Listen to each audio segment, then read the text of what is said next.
વિધાનસભામાં પ્રજાના પ્રશ્નોની ચર્ચા થાય છે. પ્રજાહિતના કામો તે માટે છે, પરંતુ લાગે છે કે નેતાઓને તો ત્યાં પણ ક્રિકેટ મેચથી મોટો મુદ્દો કોઈ નથી લાગી રહ્યો. કારણ કે ભાજપના ધારાસભ્ય અરવિંદ પટેલે T20 વર્લ્ડ કપમાં ટિકિટ ન મળ્યાનું દુઃખ થયું ને નેતાજી આ મુદ્દે સદનમાં ચર્ચા કરવા બેસી ગયા, જેનો હવે જનતાએ પણ બરાબર જવાબ આપ્યો છે. ત્યારે શું છે ટિકિટમાં શરૂ થયેલ મહાભારત, આવવું જોઈએ.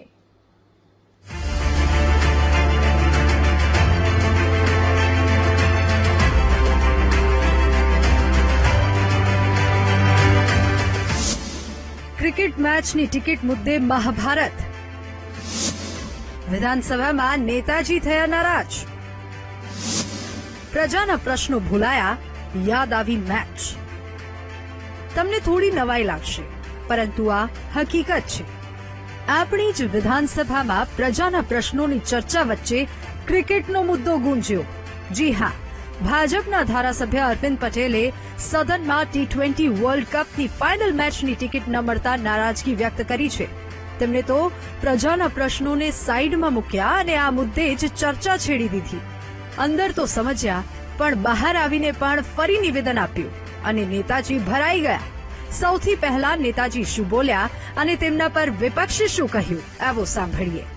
રમતની એક રમૂજ વાત હતી. માન્ય અધ્યક્ષશ્રી સાથે અમે જે મારે ખેલદીલું રજૂઆત કરી કે ભારત ન્યુઝીલેન્ડની મેચ હતી, ઓનલાઈન ટિકિટ પ્રથા હતી અને છેલ્લી ઘડીએ મારે જયારે મારા વિસ્તારમાંથી આવવાનું, આગલા દિવસે આવી જવાનું હોય તો મને એવું કે ભારત ન્યુઝીલેન્ડની મેચ જોવા જાઉં તો મેં મારા રમત ગમત વિભાગના મંત્રી શ્રી જયરામભાઈ ગામિતને કીધું કે મારી 2 ટિકિટની વ્યવસ્થા કરો, પણ એ મારી પાસે નહીં હોય.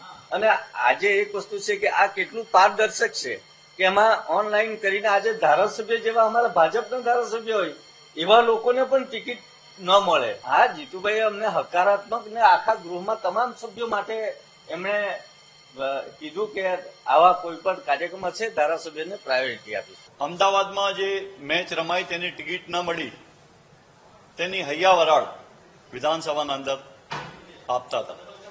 મને દુઃખ સાથે કહેવું પડે છે કે ગુજરાતના અંદર ભારતીય જનતા પાર્ટીની 30 વર્ષથી સરકાર છે અને ભારતીય જનતા પાર્ટીના ધારાસભ્ય પોતે એક લાચારી અને મજબૂરી બતાવીને ગૃહના અંદર મંત્રીશ્રીને કહે કે ભારત અને ન્યુઝીલેન્ડની ટિકિટો કોઈ પણ ધારાસભ્યને અમને આપી નથી, પરંતુ પોતાની એક પર્સનલ માંગણી વિધાનસભાના અંદર લઈને ભારતીય જનતા પાર્ટીના ધારાસભ્ય આવે ત્યારે કંઈ અજુગતું લાગતું હોય તેવું મને આજે જણાયું.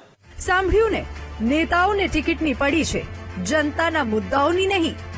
અરે ભાઈ, ક્રિકેટ જોવાનો શોખ હોય તો ખિસ્સામાંથી સામાન્ય પ્રજાની જેમ રૂપિયા ખર્ચો, પરંતુ આપને તો પ્રજાના પૈસે મજા કરવા છે. ત્યારે આ મુદ્દે જનતાએ શું કહ્યું એ પણ સાંભળો. ગુજરાતના વિધાનસભા ક્ષેત્રની અંદર ગૃહની અંદર કોઈ સભ્ય એવું કહે કે ક્રિકેટ મેચ જોવા માટે અમને ટિકિટ આપવી જોઈએ, એને બદલે મારું માનવું એવું છે કે વિધાનસભામાં આપણે સભ્ય ચૂંટીને એટલા માટે મોકલા હોય છે કે લોકહિતના પ્રશ્ન, ગુજરાતના વિકાસના કાર્યો અને પોતાના કાર્યક્ષેત્ર જે વિભાગમાં આવ્યો હોય વિધાનસભાનો એનો વિકાસ થાય એની ચિંતા કરવી જોઈએ, મેચની ચિંતા ન કરવી જોઈએ ટિકિટની. આ મતદારોનો મત છે. જો કે મુદ્દો અહીં ભાજપના ધારાસભ્યોએ છેડ્યો છે, જે ક્યાંક સત્તા પક્ષ માટે પણ શરમજનક બાબત ગણી શકાય. આશા રાખીએ છીએ કે નેતાઓ આવા મુદ્દાઓથી દૂર રહી પ્રજાના મુદ્દાઓની વિધાનસભામાં વાત કરશે. કેમેરામેન શાયર શર્મા સાથે મેહુલ દેસાઈ, BTV ન્યૂઝ, ગાંધીનગર.